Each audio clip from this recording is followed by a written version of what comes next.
মালিক আপনি কেমন আছেন? এই বাক্যটির ইংরেজি অর্থ হচ্ছে ওনার হাউ আর ইউ। এখানে ওনার অর্থ মালিক, হাউ আর ইউ অর্থ কেমন আছেন। ওনার হাউ আর ইউ, মালিক আপনি কেমন আছেন? আমি ভালো আছি। এই বাক্যটির ইংরেজি অর্থ হবে আই অ্যাম ফাইন। এখানে আই অর্থ আমি, ফাইন অর্থ ভালো। আই অ্যাম ফাইন, আমি ভালো আছি। কিন্তু তুমি কে? এই বাক্যটির ইংরেজি অর্থ হচ্ছে বাট হু আর ইউ। এখানে বাট অর্থ কিন্তু, হু অর্থ কে, ইউ অর্থ তুমি। বাট হু আর ইউ, কিন্তু তুমি কে? আমি আপনার কর্মচারী। এই বাক্যটির ইংরেজি অর্থ হচ্ছে আই অ্যাম ইয়োর এমপ্লয়ি। এখানে আই অর্থ আমি, ইয়োর অর্থ আপনার, এমপ্লয়ি অর্থ কর্মচারী। আই অ্যাম ইয়োর এমপ্লয়ি, আমি আপনার কর্মচারী। হয়তো তুমি আমাকে চেনো না। এই বাক্যটির ইংরেজি অর্থ হচ্ছে maybe you don't know me. এখানে মেবি অর্থ হয়তো, ইউ অর্থ তুমি, ডোন্ট নো মি অর্থ আমাকে চেনো না। Maybe you don't know me, হয়তো তুমি আমাকে চেনো না। আমি নতুন মানুষ। এই বাক্যটির ইংরেজি অর্থ হচ্ছে আই অ্যাম নিউ ম্যান। এখানে আই অর্থ আমি, নিউ অর্থ নতুন, ম্যান অর্থ মানুষ। আই অ্যাম নিউ ম্যান, আমি নতুন মানুষ। আমি বাংলাদেশ থেকে এসেছি। এই বাক্যটির ইংরেজি অর্থ হচ্ছে আই অ্যাম ফ্রম বাংলাদেশ। এখানে আই অর্থ আমি, ফ্রম বাংলাদেশ অর্থ বাংলাদেশ থেকে। আই অ্যাম ফ্রম বাংলাদেশ, আমি বাংলাদেশ থেকে এসেছি। আমি ভুলে গেছি, আমি দুঃখিত। এই বাক্যটির ইংরেজি অর্থ হচ্ছে I forgot, I am sorry. এখানে আই অর্থ আমি, ফরগট অর্থ ভুলে যাওয়া। আই অ্যাম সরি অর্থ আমি দুঃখিত। I forgot, I am sorry, আমি ভুলে গেছি, আমি দুঃখিত। কিন্তু কি সমস্যা তোমার? এই বাক্যটির ইংরেজি অর্থ হচ্ছে but what is your problem. এখানে বাট অর্থ কিন্তু, হোয়াট অর্থ কি, ইয়োর অর্থ তোমার, প্রবলেম অর্থ সমস্যা। But what is your problem, কিন্তু কি সমস্যা তোমার? আমার একটু সমস্যা আছে। এই বাক্যটির ইংরেজি অর্থ হচ্ছে I have a little problem. এখানে আই অর্থ আমার, হ্যাভ অর্থ আছে, আ লিটল অর্থ একটু, প্রবলেম অর্থ সমস্যা। I have a little problem, আমার একটু সমস্যা আছে। তুমি আগামীকাল আসো। এই বাক্যটির ইংরেজি অর্থ হচ্ছে you come tomorrow.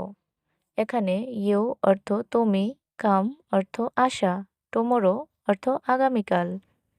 You come tomorrow, তুমি আগামীকাল আসো। আমি এখন ব্যস্ত। এই বাক্যটির ইংরেজি অর্থ হচ্ছে আই অ্যাম বিজি নাও। এখানে আই অর্থ আমি, বিজি অর্থ ব্যস্ত, নাও অর্থ এখন। আই অ্যাম বিজি নাও, আমি এখন ব্যস্ত। মালিক আমার টাকা দরকার। এ বাক্যটির ইংরেজি অর্থ হচ্ছে ওনার আই নিড মানি। এখানে ওনার অর্থ মালিক, আই অর্থ আমার, নিড অর্থ দরকার, মানি অর্থ টাকা। ওনার আই নিড মানি, মালিক আমার টাকা দরকার। মাস তো শেষ হয়নি। এই বাক্যটির ইংরেজি অর্থ হচ্ছে the month is not over. এখানে মান্থ অর্থ মাস, নট ওভার অর্থ শেষ না। The month is not over, মাস তো শেষ হয়নি। এখন টাকা লাগবে কেন? এই বাক্যটির ইংরেজি অর্থ হচ্ছে ওয়াই নিড মানি নাও। এখানে ওয়াই অর্থ কেন, নিড অর্থ লাগবে বা দরকার, মানি অর্থ টাকা, নাও অর্থ এখন। ওয়াই নিড মানি নাও, এখন টাকা লাগবে কেন? আমার বাড়িতে সমস্যা আছে। এই বাক্যটির ইংরেজি অর্থ হচ্ছে I have problems at home. এখানে আই অর্থ আমার, হ্যাভ অর্থ আছে, প্রবলেমস অর্থ সমস্যা, অ্যাট হোম অর্থ বাড়িতে। I have problems at home, আমার বাড়িতে সমস্যা আছে। আমার বাবা খুব অসুস্থ। এ বাক্যটির ইংরেজি অর্থ হচ্ছে my father is very sick. এখানে মাই অর্থ আমার, ফাদার অর্থ বাবা, ভেরি অর্থ খুব, সিক অর্থ অসুস্থ। My father is very sick.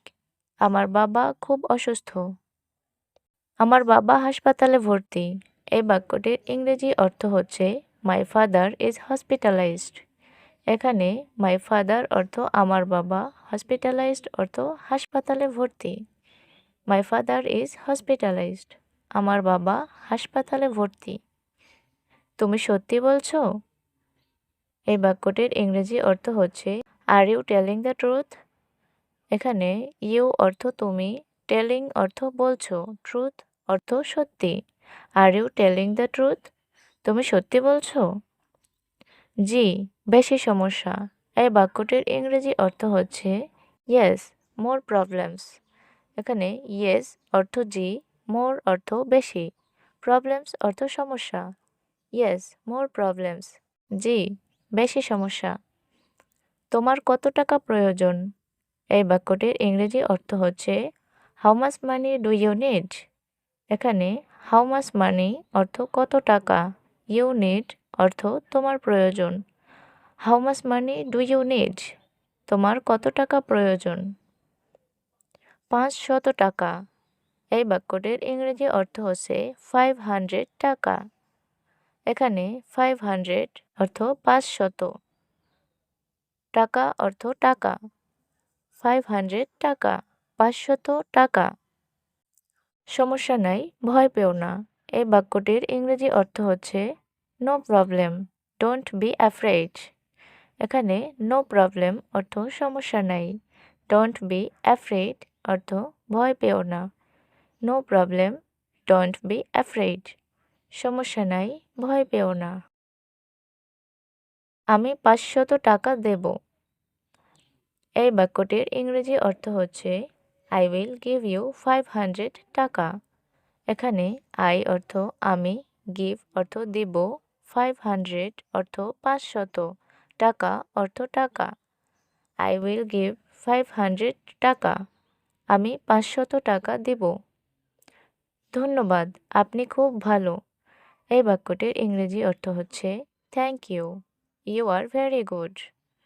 এখানে থ্যাংক ইউ অর্থ ধন্যবাদ, ইউ অর্থ আপনি, ভেরি গুড অর্থ খুব ভালো। Thank you, you are very good. ধন্যবাদ, আপনি খুব ভালো।